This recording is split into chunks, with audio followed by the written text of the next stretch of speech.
Hoje a gente vai começar um processo novo dentro do canal, em que eu vou poder agora entrevistar pessoas que vêm de uma época em que eu tive alguns anos sabáticos, e algumas pessoas sabem dessa história ou não, em que eu me dediquei muito mais a um processo de cultural, né, relacionado ao teatro. E eu abandonei a medicina por cerca de alguns 5 anos, assim, nessa época. Eu conheci muita gente legal nessa fase da minha vida, com quem eu tive muitos aprendizados e criei amizades. E eu acho que eles têm muito a acrescentar para a gente aqui em relação também às questões emocionais e à saúde, como que eles lidam com isso, e relacionado também ao seu processo criativo e que a arte e a emoção tem muita relação, obviamente, né? E de que maneira que isso pode ser conversado. Então, por isso hoje eu tenho o prazer de entrevistar meu amigo Andrei Boschetto, que é diretor do Grupo Antropofocus, também trabalha como MC do espetáculo improvável do Grupo Barbichas, tem aí diversas outras atividades corporativas também. Também é fotógrafo, também roteirista, escreve textos, né? Grava vídeos. Se eu for aqui falar do currículo do Andrei, nós vamos ficar aqui muito tempo, né? Então, vou pedir para ele se apresentar, contar um pouco sobre ele, né? E contar como que tá aí a vida dele cultural. Ele que é de Curitiba, né? O Grupo Antropofocus é um grupo de comédia de Curitiba. Bom, Lala, obrigado por me convidar, né? Eu fiquei aguardando, na verdade, quando você falasse assim, olha, eu conheci muita gente legal, mas também conheci o Andrei, que eu trouxe ele hoje para conversar com vocês, porque existe uma regra em improvisação que é a gente começa com a menor das expectativas. Aí depois disso só melhora. Só melhor. Então, gostaria de dizer para você que assiste o canal da Lala, não fique desesperançado pela entrevista integral de hoje ser essa, tá? Ah, Porque as próximas com certeza serão muito melhores do que essa. conta um pouquinho, Andrei, sobre você, seu trabalho, seu grupo, né? O que vocês estão produzindo atualmente, né? Onde as pessoas podem conhecer teu trabalho, a tua produção.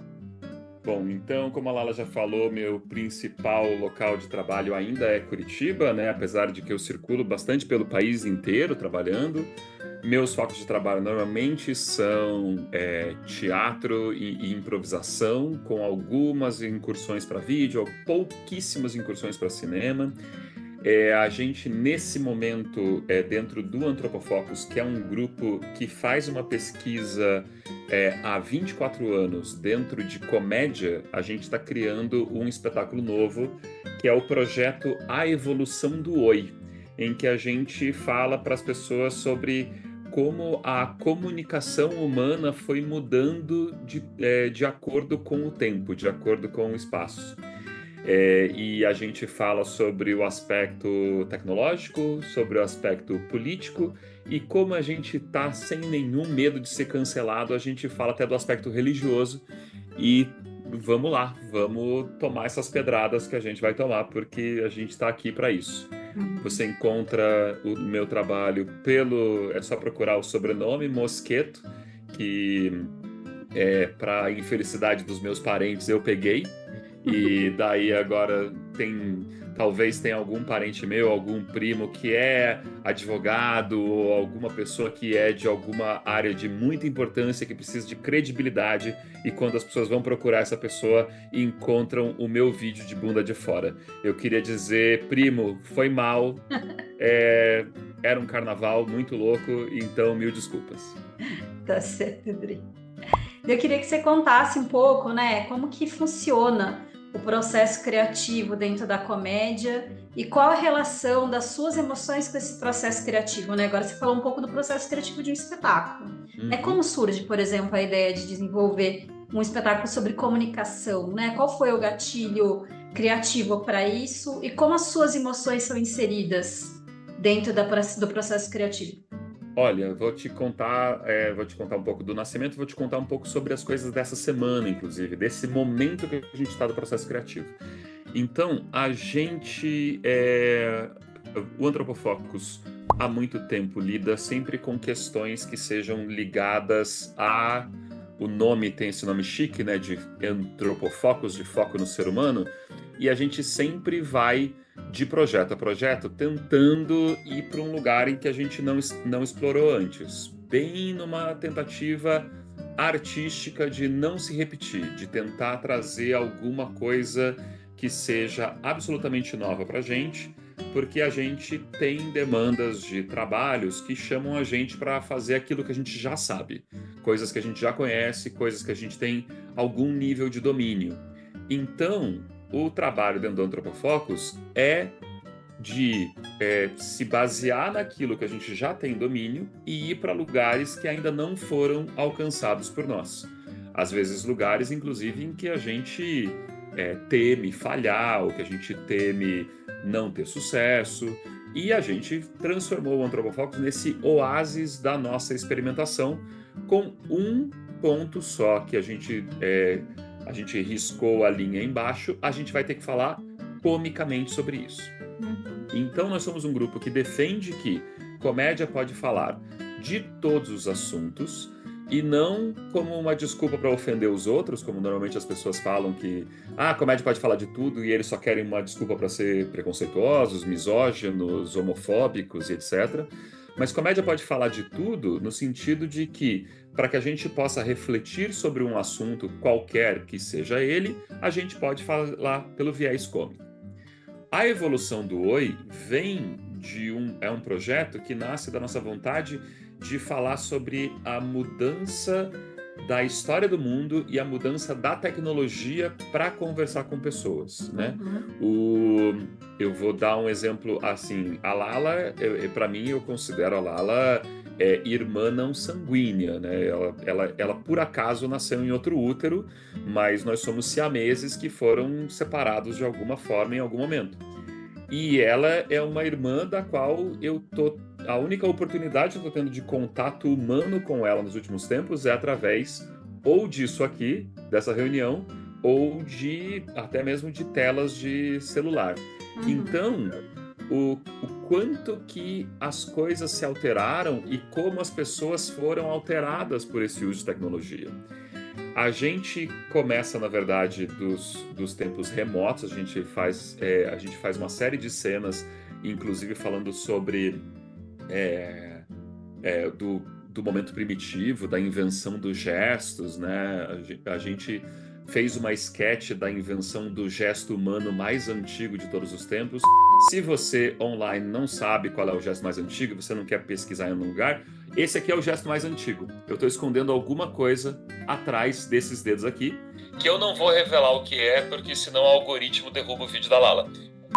Então a gente fez uma cena da descoberta desse gesto. A gente fez uma cena do início do processo da escrita. A gente fez uma cena sobre o início do teatro no mundo. A gente fez uma cena sobre o início o início da imprensa, da invenção das tecnologias. A gente fez várias esquetezinhas sobre isso e, em paralelo, a gente fez esquetezinhas sobre mudanças de poder, porque mudanças de poder também são escolhas de comunicação.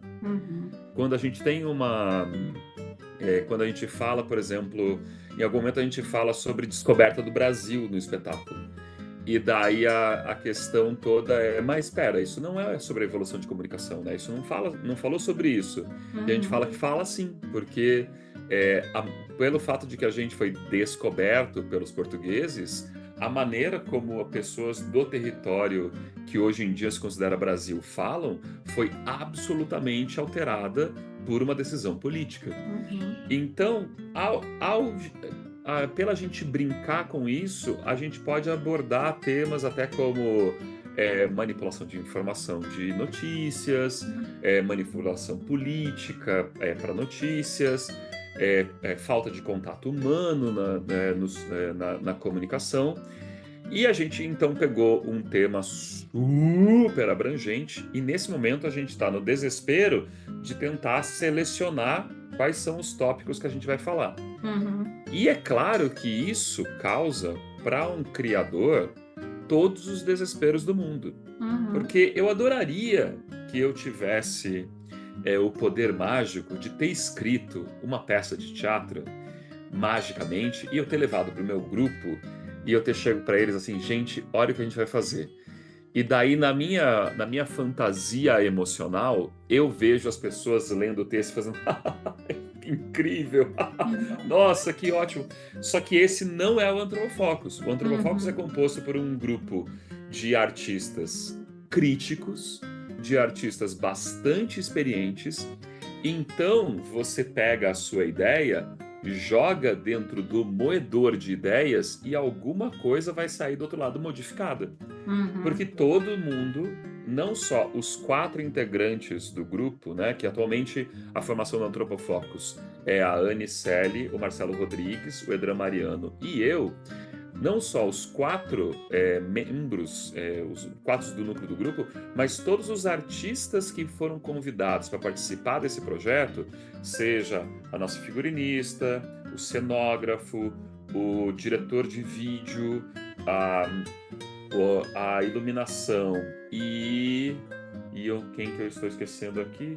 Sério, a Gabi, a Rosa, o Vaguinho, enfim, eu lembro que luz, som, cenário figurino e vídeo. Uhum. Essas 5 funções têm todo o direito e são convidados a botar em xeque, botar em crítica o que está sendo construído para que a gente chegue no dia da apresentação com algo que seja fruto de todos os artistas que estão envolvidos no projeto. Uhum. Por mais que soe mágico para as pessoas, por mais que soe lindo, um paraíso na Terra, que delícia a gente poder ter isso, é bastante doloroso você jogar suas ideias ou você abrir suas ideias para os outros e às vezes elas não serem recebidas positivamente. Às vezes elas serem bloqueadas por qualquer razão que seja. Ah, Uhum. isso não cabe mais no espetáculo. Não, essa ideia como aconteceu agora. A gente tinha uma cena linda que pelo menos eu considerava linda. Desculpa os meus colegas, talvez, né? Eu tô falando por mim. Tinha uma cena que a gente considerava linda que a gente estava falando sobre o fato de que como é que a gente fala sobre o fato de que você vai ver momentos históricos e que quase nunca tem uma mulher nos momentos históricos. E daí a gente estava falando, tem uma conferência famosa, né? Essas coisas nunca são famosas porque história humana não é do interesse das pessoas que você saiba muito delas em detalhes. Quanto mais ignorante você for, mais fácil é de manipular as pessoas no seu conhecimento. Mas a Conferência de Potsdam, que foi logo no final da Segunda Guerra Mundial, é uma conferência que atende o Harry Truman, que é presidente dos Estados Unidos há 4 meses, desde a morte do Franklin Delano Roosevelt em 45, ele estava 4 meses no poder. O Stalin, o Winston Churchill, que depois ele é substituído no meio da conferência pelo novo primeiro-ministro. E basicamente o que acontece é que essa é a reunião que meio que divide o mundo da maneira como ele vai ser após a Segunda Guerra Mundial. Ela divide o mundo para a Guerra Fria. Ele faz essa. E daí tem várias conversas sobre a divisão de mundo e a pressão nuclear que vai vir na sequência. E a gente tinha feito uma cena em que assim, a gente tinha a personagem da Anne que ela só lia as rubricas, só os textos que eram, essas são as ações que o dramaturgo coloca no texto e que não aparecem, porque eles são informações só para os atores verem. Uhum. Então a gente fez uma cena em que ela começava a ler as rubricas e ao falar as rubricas, como as pessoas têm que obedecer a rubrica, ela cortava eles de falar e só ela falava. Uhum. Então era a cena em que só ela falava. Só que essa cena linda não faz mais sentido para o espetáculo que a gente escreveu e nessa hora você tem que trabalhar o seu desapego ao máximo e falar assim, ok, essa cena é linda e deixa ela de lado, infelizmente. E é isso. E daí, de vez em quando, as pessoas na sala de ensaio falam suas ideias lindas e deixam-se de lado. Uhum. E esse trabalho de exercitar desapego criativo e de você, ao desapegar, manter uma confiança para que você continue colaborando, é um processo de fortalecimento mental muito importante, mas que não é fácil. Uhum. Porque você tem que criar um ambiente em que seja possível que as pessoas se sintam seguras de estarem falando suas ideias e que as pessoas se sintam acolhidas na sua rejeição, Uhum. que não é fácil, que não é um processo fácil. A gente trabalha bastante com o sistema de improvisação, com a lógica da improvisação, mas esse tipo de consciência, ela está presente no Antropofocus até há mais tempo do que a gente oficializando a mentalidade de improvisadores. Em parte do fato da gente reconhecer que todos nós somos pessoas criativas, todos nós temos coisas a oferecer e que a gente tem que abrir espaço para que todo mundo sinta-se confortável para estar oferecendo. Uhum. E daí, é claro que como isso não é um sistema endotérmico perfeito, no qual todas as coisas estão em ebulição aqui dentro, os escapes vão ser os melhores ou os piores possíveis. Uhum. Então, no dia em que a sua ideia ou as suas ideias ou a sua estrutura, seja lá o que for, não é aceita, você pode, como aconteceu comigo essa semana, você pode ser inundado da sensação de síndrome de impostor, você pode ser inundado de medo de que você não vai dar conta de continuar realizando o trabalho.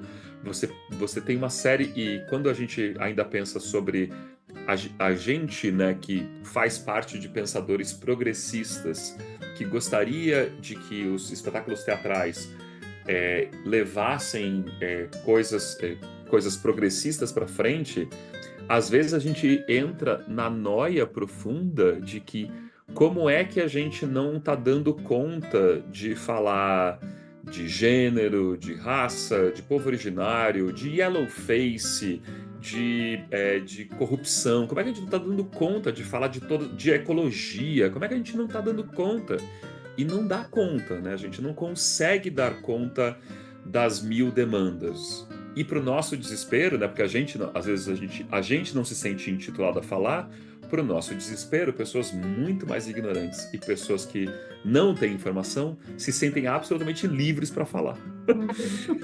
Então, toda semana praticamente é um reaprendizado de como a gente faz para se manter nesse processo que vai causar essa ebulição. Não é uma possibilidade. Não, ele vai causar essa ebulição. Porque se você está levando novas ideias e os seus colegas estão pensando nas suas novas ideias, às vezes vão ter duas excelentes ideias e a gente só vai poder usar uma, porque não dá. A gente vai ter o diretor a gente vai ter vídeo, vai ter sonoplastia, vai ter luz, cenários e figurinos que vão aparecendo nessas próximas semanas, e a gente vai ter ideias lindas, ou ideias que são maravilhosas, que a gente vai olhar e vai falar assim, olha, isso é lindo, mas não conversa com o que a gente está fazendo. A gente vai ter que alterar. E como é que a gente fala isso para o artista, dando para ele a confiança de que, isso é bom, só que isso não está casando com todos os outros, e a gente precisa fazer agora esse tipo de junção. As pessoas trabalhar com criatividade é trabalhar com crise e reconstrução. A não ser que você esteja repetindo eternamente a mesma coisa, que daí você já sabe que é aceito. Nossa, eu tiro esse tipo de foto, eu vou tirar esse tipo de foto.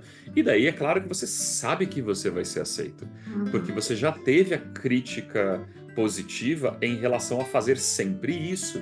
Então isso tira o mistério, e eu não estou desmerecendo as pessoas que fazem isso, eu entendo perfeitamente, porque eu sei da dor que a gente está passando pelo processo de tentar reinventar uma roda, que talvez quando chegue no final a gente vai olhar e falar assim, é a mesma roda que eu sempre... Sim.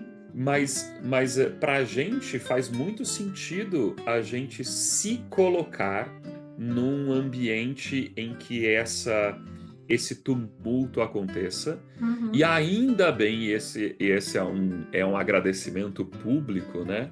Ainda bem que a gente se achou, Uhum.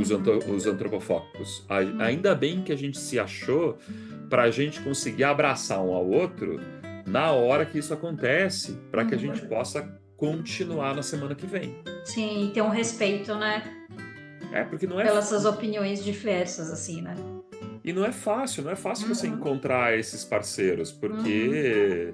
porque é isso, a gente vive na era do você já foi banhado essa semana por 15 dicas que falam que aquilo que você já faz está errado? A gente é banhado por essas coisas, né? A gente é banhado pela pessoa que fala que a nossa maquiagem tá errada, que o corte de cabelo tá errado, que a dieta tá errada, que os horários que a gente cumpre estão errados, que a maneira que a gente come tá errado, o nosso consumo de energia solar tá errado, que você não tá comendo na hora certa, que você não usa a quantidade correta de suplemento, que você não lê o suficiente, não escuta o suficiente, não namora o suficiente. Então, assim, a gente está abarrotado de você não é o suficiente o tempo todo. Uhum. Porque se você não é o suficiente, você vai ter que comprar de alguém que mente para você dizendo que se você comprar isso vai ser suficiente. Assim. Aham. Sim. Então, encontrar as pessoas que vão te segurar pela mão e falar assim, calma, você é o suficiente, é raro e é Uhum. importante. E faz toda a Claro. diferença do mundo. Sim. Bom, até aproveitar que meio que de certa forma você está contando para a gente a parte emocional boa e também os sofrimentos relacionados ao processo criativo, né? Quais são os estresses diários de alguém que trabalha no campo artístico, somente na área de atuação e direção, né? Porque para a sociedade em geral existe um mito de que não existe estresse no campo criativo, né? Ah, você não lida com os estresses que eu lido, né? Você não tem metas, você não tem um chefe muito sacana, você não tem que trabalhar de segunda a sexta no escritório, seu trabalho é relaxante, né? Então as pessoas não conhecem o lado, né, das dificuldades, né? A gente pode ser muito específico, quer dizer como que as pessoas do campo artístico conseguiram sobreviver à pandemia, né? Do ponto de vista de interação social, financeiro, empresarial, tudo, né? Mas de maneira geral, com que processos vocês têm que lidar no dia a dia dentro desse campo e como você escolheu a tua maneira particular de ter momentos de relaxamento, que trabalhar no campo artístico para você não é relaxamento, né? Para alguém pode ser uma atividade de hobby, que faz na hora de folga, né? Alguém que faça um curso de improvisação exatamente para minimizar o estresse. Mas para você, na verdade, é um causador, né? Então, quais Sim. são os seus momentos de lazer? Como que você gerencia o estresse diário? E que estresses diários existem dentro desse campo, né, artístico? Bom, o estresse mais famoso, né, o mais conhecido das pessoas, inclusive das pessoas que não são do meio artístico, mas especialmente pelas pessoas que são do meio artístico, é a insegurança salarial, né? Esse é o maior estresse, porque o que acontece com a gente com tanto com diretores quanto com atores, né? 98% de nós. 98% de nós não tem uma nave-mãe, um patrão do qual ele demanda do nosso esforço e por isso a gente recebe. Uhum. E por a gente não ter essa coisa patronal com alguém, isso eu sei que você está pensando, ok, vocês não têm um chefe, que legal. Só que o fato da gente não ter um chefe faz com que a gente nós somos uberizados desde que o mundo é mundo. A gente é os criadores dos nossos próprios trabalhos.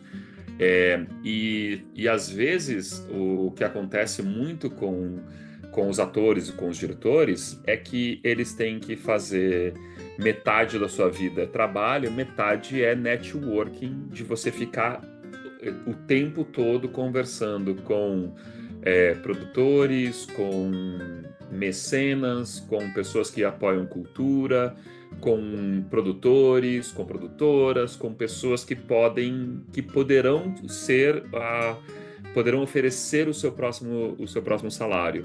A gente conhece, o pessoal do grupo do mundo teatral conhece a imensa quantidade de profissionais que a gente conhece que fala assim, esse sujeito ou essa sujeita é extremamente eficaz em ser simpático e agradável com as pessoas que contratam muito mais do que talentoso ou talentosa na realização do seu trabalho.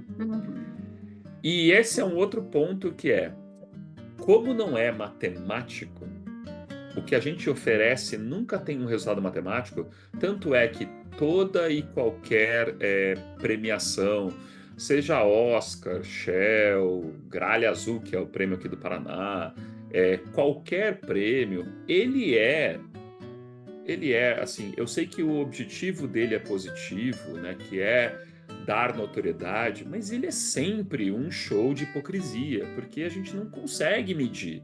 Não dá para falar assim, Meryl Streep, uso de voz 4, uso de corpo 6, a média dela foi excelente. Não, a gente não tem esse cálculo matemático. Então, só que é isso, por exemplo, ganhar prêmios pode muitas vezes incentivar os seus futuros trabalhos. Então, às vezes, as pessoas tem que ter trabalhos para ganhar prêmios, para quem sabe elas possam continuar trabalhando. Então, a insegurança salarial e a maneira de buscar as possibilidades de trabalho, seja por editais, seja por coisas privadas, é um dos principais estresses que a gente passa. O próximo estresse é o que, para a maioria de nós, se repetir ou repetir estratégias pode sempre ser observado como uma preguiça produtiva.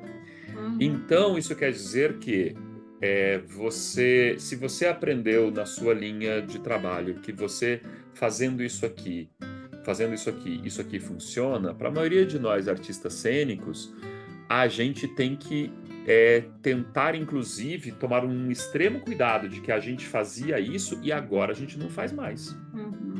E agora a gente está tomando novas atitudes. E a gente está fazendo isso, agora a gente está fazendo outras coisas, e outras coisas, e outras coisas, e outras coisas. Então, realizar de maneira distinta o seu próprio trabalho te coloca pisando sobre ovos de você não repetir aquilo que você já fez. Então, você sempre precisa estar em busca de qual é a maneira de transformar o que você já faz. Então, esse é um ponto também de muito estresse. Sim. Quase sempre, daí eu vou falar de mim, né? Para mim, o principal escape atualmente de estresse quase sempre é exercício e leitura, né? Sim. Então, esses são os dois principais escapes. E daí eu tenho uma outra coisa que eu particularmente eu tenho um trabalho de artes marciais, eu sou professor de Ki Aikido. Então, tanto pelas aulas de Ki Aikido que eu dou, como aquelas que eu recebo, elas também fazem parte de momentos de desopilar e de eu estar tão concentrado em alguma outra coisa que aí nesse momento dá uma virada de chave. E muito se fala sobre eu acho que tem um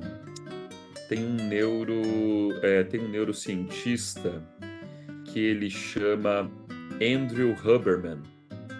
Ele tem um podcast também que fala sobre saúde e tudo mais. E ele fala sobre o fato de que coisas que levem a sua concentração por alguns instantes para que seja para sua respiração e que você possa se concentrar naquilo, fazem toda a diferença do mundo. E ele nem fala necessariamente de de processos meditativos. Ele fala de coisas como, por exemplo, que essa é uma coisa que a gente usa bastante em Aikido, em artes marciais, que é: você gostaria de aprender aquilo que você acabou de estudar, que você acabou de treinar, que você acabou de fazer isso? Dê um tempo para você mesmo. Uhum. Terminou isso aqui? Dê um tempo para você mesmo. 5 minutinhos que seja. Aí eu treinei. 5 minutos de respiração. 5 minutos de respiração entre você e você mesmo, para que você já não... Eu terminei de fazer isso, daí eu olhei o celular, daí eu vou fazer isso, daí eu vou fazer tal coisa, eu vou fazer tal coisa, e daí tudo é uma grande pasta no seu dia a Uhum. dia. Tudo fica sufocado, as coisas ficam todas jogadas no mesmo saco e misturadas uma na outra. Então, Uhum. como é que a gente pode fazer para poder ter a realização disso? Calma, agora a gente vai passar para outra coisa. A realização disso, calma, agora a gente vai passar para outra coisa. A Uhum. realização disso, na medida de que for possível no seu dia. Uhum. Nesse momento vai ser possível que tem o exercício clássico desse Andrew Huberman, que é o que ele tem 400 bilhões de cortes de internet que ficam falando sobre isso. É que ele fica falando muito sobre o fato de que, se você precisa lidar com um momento de ansiedade, um pequeno momento de ansiedade, você inspira profundamente o máximo que você conseguir. Lá no máximo você espera um pouco e inspira mais uma vezinha, e daí você solta devagar o ar, simplesmente porque esse tipo de atitude coloca a gente em contato conosco mesmo, coloca a gente em contato com o nosso próprio corpo e faz com que a gente presencie que existe algo embaixo de toda a confusão que está acontecendo na sua mente ou nos seus sentimentos. Uhum. Então, qualquer coisa que você possa fazer para que você possa voltar para o seu corpo, seja respiração, seja exercício físico, eu sempre considero positivo. Sim, sim. É uma forma de meditação, né, que você está falando. É, Ela só não é com a técnica específica de meditação, mas é uma maneira, né? Respirar, né? São técnicas, inclusive, né, utilizadas na meditação, né? porque a diferença, a diferença da meditação a, a meditação tem a vantagem extra, né? Que é, a meditação abre momentos específicos no seu dia a dia em que você esteja querendo. Você já entendeu que isso existe, você já entendeu que neuroplasticidade existe, e você está dedicando um momento do seu dia a dia a deixar maleável a possibilidade de neuroplasticidade do seu cérebro. Se o Uhum. seu cérebro pode reconfigurar as conexões, ele pode o quanto você permite ele de ter abertura para fazer isso. Uhum. Senão, ele vai repetir Sim. o seu processo de sobrevivência, porque Uhum. ele está ali para te defender. Ele vai repetir o processo de sobrevivência. Ele vai Uhum. repetir o seu processo de sobrevivência. Se você abre possibilidades de neuroplasticidade no seu dia, que é: eu vou fazer meditação, eu vou abrir tudo aqui para que o meu cérebro esteja apto a estar em neuroplasticidade, é isso. Ele precisa desse tempo, né? Uhum. Ninguém consegue ter. Eu sempre acho. É que a gente morre de medo de falar essas coisas, porque a gente nunca sabe o quanto a gente recebeu tanto meme errado que a gente não sabe mais quem é o pai da citação ou a mãe da citação, né? Mas eu adoro, que eu acho que é do Einstein, mas pode não ser, então mil desculpas, a coisa que a ideia de que do que adianta você continuar fazendo a mesma coisa se você está querendo ter resultados diferentes. Uhum. Então, se por acaso, se o exercício abriu esse ponto de respiro para você, ou se a meditação abriu esse ponto de respiro para você, em que, ok, eu posso me remoldar por conta disso, qualquer um desses é bem-vindos no nosso dia a dia. Sim, sim. Daí, como a gente estava falando disso, né, de como no processo pessoal cada um encontra a sua maneira de lidar com os estresses, eu estava pensando no Richard Guedes, que a gente vinha conversando esses tempos atrás aí a respeito do seriado Bebê Rena, né, que ficou muito conhecido. É um documentário, né, pelo menos no meu entendimento, a respeito de uma situação de estresse pessoal de um comediante que escreveu um roteiro que vai mais pro campo do suspense ou do true crime, assim, quase, né? E eu lembrei também do Jordan Peele, que também era um roteirista da área de comédia, que agora dirige filmes na área de terror e que também fala sobre assuntos que estão muito relacionados ou a questões muito pessoais dele, emocionais, ou lutas pessoais, né, ali dentro do campo ideológico dele, né? Você já viveu alguma situação de transformar uma vivência pessoal traumática ou difícil dentro de um processo de criação? E o que você pensa a respeito da capacidade que eu vejo, não só são esses, né? Eu lembrei também do diretor do Lugar Silencioso, que também é comediante e dirigiu um filme de suspense barra terror, né? Essa capacidade do criador de comédia, tanto como ator, como roteirista, como diretor, de desenvolver outras áreas, né, ali dentro do cinema ou do teatro, né? O que você pensa, de onde vem essa capacidade, essa habilidade de contação de história, né, do comediante?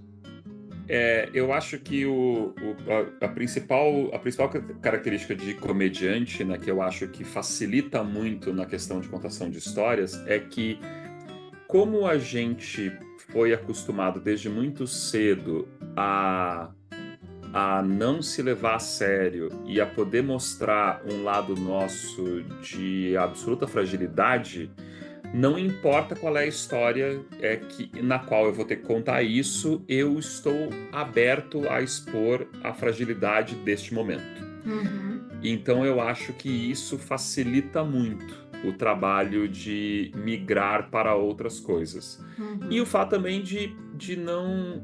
De mesmo às vezes até a própria dor ou os próprios traumas de não ser levado, a gente não levar a sério, né? Porque a gente sabe a expressão cada um lida com a sua cruz, e a gente não tem que ficar comparando uns aos Sim. outros, mas comediantes fazem muito esse exercício de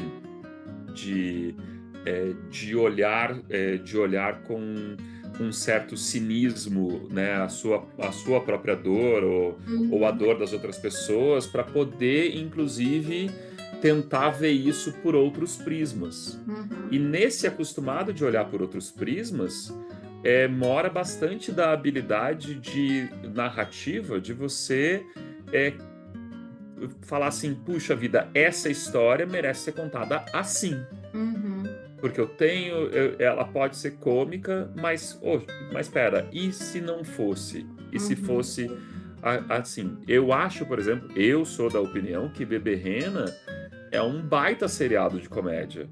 E ele é um baita seriado de comédia porque naquele momento ele mostra a fragilidade ele mostra a fragilidade do comediante. E só que ele mostra a fragilidade desse comediante enquanto uma série que exalta a fragilidade desse comediante.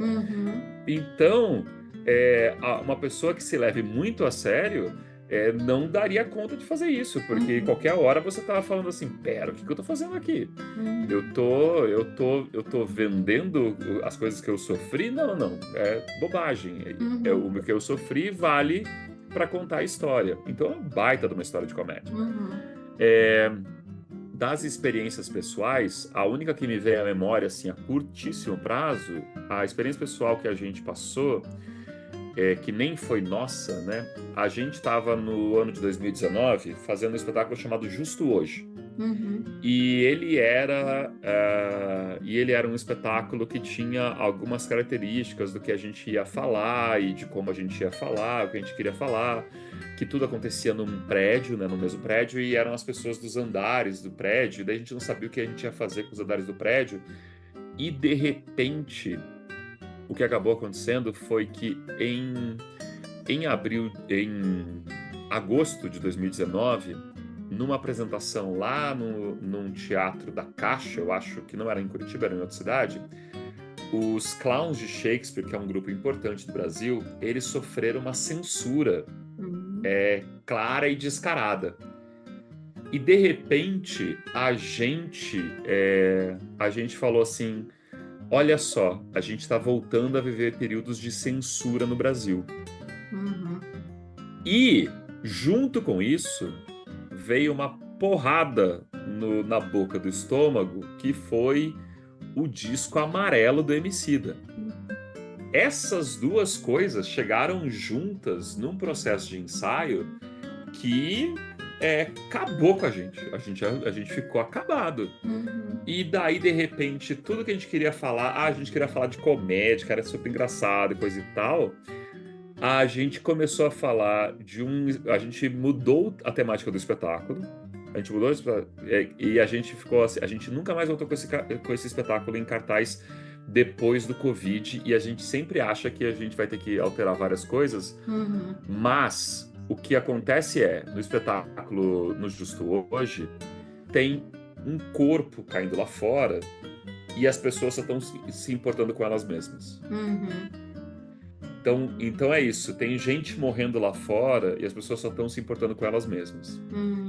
E a gente só pensava na época do Covid, falando assim: meu caramba, esse espetáculo, infelizmente, era o espetáculo de 2020, né? Era o espetáculo da pandemia. E ele só se encontrou pelo fato de que a gente começou a gente reconheceu essa dor, tanto a dor. Existe a dor da censura e existe a dor do preconceito direto, do preconceito velado que existe dentro do amarelo. E principalmente dentro do amarelo existe o fato de que eu não vou me render ao seu preconceito e eu vou ser feliz, não importa o que você queira. Porque eu sei que você não queria que eu fosse feliz. E então, pelo fato de você não querer que eu seja feliz, eu vou fazer questão de ser feliz para esfregar na tua cara a minha alegria. E eu acho que esses dois pontos foram importantíssimos de dores pro que o Antropofocus passou. Numa notinha muito curta, só para falar de uma outra coisa sobre vivência pessoal e uso, né? E para falar até um pouco da minha origem cômica. Quando eu fiz o curso da Unicamp, a gente, numa certa aula, a gente era obrigado a narrar uma coisa que tinha acontecido na nossa vida. E eu contei para os meus colegas, de maneira bastante improvisada, sobre quando eu estava andando de metrô no Japão, e uma garota que tinha uma rinite muito forte e que estava vestida de estudante japonesa bem erótico pedofílico, que às vezes aparece em muitos lugares, ela começou a vir na minha direção querendo que eu a encoxasse. E eu fiquei em pânico, porque eu só vi uma pessoa que vinha se aproximando de mim e eu fui me afastando dela. E de repente eu comecei a perceber que as pessoas ao meu redor começaram a notar que isso estava acontecendo. Isso só me deixou mais nervoso, mais nervoso, mais nervoso, mais nervoso. E eu falando dessa cena, eu estava fazendo de maneira completamente improvisada, e no meio da cena eu fui corrigir a informação, né? E daí eu meio que saí de cena e falei assim: gente, vocês não estão entendendo. Mas só para explicar para vocês, no Japão eu era considerado bonito. E daí, de repente, as pessoas que estavam em choque pela cena por esse tipo de situação, elas riram muito. Elas riram muito da minha cara, explicando para elas por que essa menina estava interessada que isso acontecesse. E esse foi um dos pontos que fez com que eu voltasse sempre a minha atenção pelo fato de que a coisa mais mágica que existe no mundo da comédia não é o assunto que você pode ou não pode contar. É o fato de que você tem um feedback imediato se o que você planejou para essa plateia está acontecendo ou não. E Uhum. se isso não está acontecendo, como é que a gente reequaciona as coisas para que isso aconteça? Uhum. E isso é parte importantíssima do que para a gente é importante nesse sentido, fora, é claro, né? Daí entram todas as outras conversas sobre estímulo de endorfina e o vício de fazer as pessoas rirem, Sim. e o fato de você também, enquanto papel social, você sentir que você faz parte da válvula de escape ou de uma linha de suporte que essa pessoa tem. Uhum. Isso para a gente no Antropofocus é importante. E todos os comediantes que você conheça que lidam com um grande número de pessoas, vai te falar da Uhum. quantidade de vezes que alguém chegou para ele e falou assim: Olha, eu estava numa situação péssima na minha vida, eu talvez fosse tomar medidas extremas, eu encontrei o seu trabalho e o seu trabalho me salvou. Uhum. E você escuta isso, a gente escuta isso no Antropofocus, a gente escuta isso trabalhando dentro do Improvável. Uhum. Eu via recentemente, acho que um comediante, o Jimmy Carr, que é um comediante britânico, falando sobre isso. Uhum. E você descobre, então o nosso trabalho artístico, né, que todo mundo fala assim, é só fazer rir, e daí a gente vem e defende assim, não é só fazer rir, é fazer rir. É Uhum. fazer rir. Isso é Uhum. uma demanda social. Sim. Isso é uma demanda social. Eu sei que muitas vezes você está vendo 400 bilhões de memes, então você acha que é uma coisa que é facílima de ser feita. Mas Uhum. não é. O nosso objetivo aqui é que você tenha esse momento que a vida comunitária às vezes te trazia, que a vida Uhum. familiar às vezes te traz ou não, mas Uhum. que nesse momento, quando você ri com os outros, quando você ri com os da sua tribo humana, Uhum. existe uma reconexão espiritual, existe uma reconexão fisiológica que desperta em você as melhores possibilidades humanas. E Uhum. é por isso que a gente defende esse gênero tanto. Isso aí. Muito obrigada, Drey. Sempre um prazer, né, conversar. Vamos ver se a gente conversa mais, né, sobre questões de cinema. A gente tem conseguido falar um pouco mais, né, atualmente. É uma maneira de manter a comunicação nossa, né? Porque É tem o sido que difícil, né? Já que a gente está falando da dificuldade de comunicação, né? Ainda nesse teu trabalho novo, né? Dentro dessa rotina doida, conseguir manter, né? é esse, Uma. esses dias eu vi o Ted Danson. O Ted Danson é um ator importante. Ele fez Cheers, que é um seriado muito importante dentro da comédia mundial, e ele fez The Good Place, um dos Uhum. melhores seriados que existe no mundo. Sim. E ele tá agora fazendo um podcast com um amigo dele lá no canal do Tim Coco. E basicamente eles falaram isso. Eles falaram assim: a gente começou esse podcast porque a gente queria poder se encontrar toda semana. Então, é isso. Foi uma maneira que a gente conseguiu se obrigar a ter um horário fixo para se falar, né? Eu tenho um amigo meu, colega de Kiaikido, meu professor, que foi meu mestre, e a gente, com essa vida louca, a gente nunca mais se encontrava. Uhum. E, e daí agora a gente descobriu o que a gente faz. Terça-feira, depois da aula, a gente vai no mercado juntos. Não tem como escapar, né? E daí é isso. Ele tá lá comprando as coisas para a família dele, eu tô comprando as coisas para trazer aqui para casa. E Uhum. daí assim, ele tem muitos filhos, a maioria adolescentes que são monstros devoradores de tudo. Então ele faz carrinhos imensos e eu vou lá, compro 2 iogurtes, uma bandeja de ovo. Então, mas é isso. Mas é só para a gente poder passear esse tempo juntos. Sim. Uhum. É, estratégias. Estratégias, né? Estratégias. Então tá bom, querido. Eu sei que tem ainda trabalhos hoje, né? Vamos dar aula ainda hoje. É, Vamos dar aula ainda hoje, vamos curso de improvisação com os aluninhos daqui, Uhum. que eles estão com a apresentação para daqui 2 semanas. Então Estão todo naquele mundo... aquele momento entre a alegria e o desespero. E o desespero. Então tá joia. Muito obrigada, viu? Beijo, Tchau, Lala. tchau.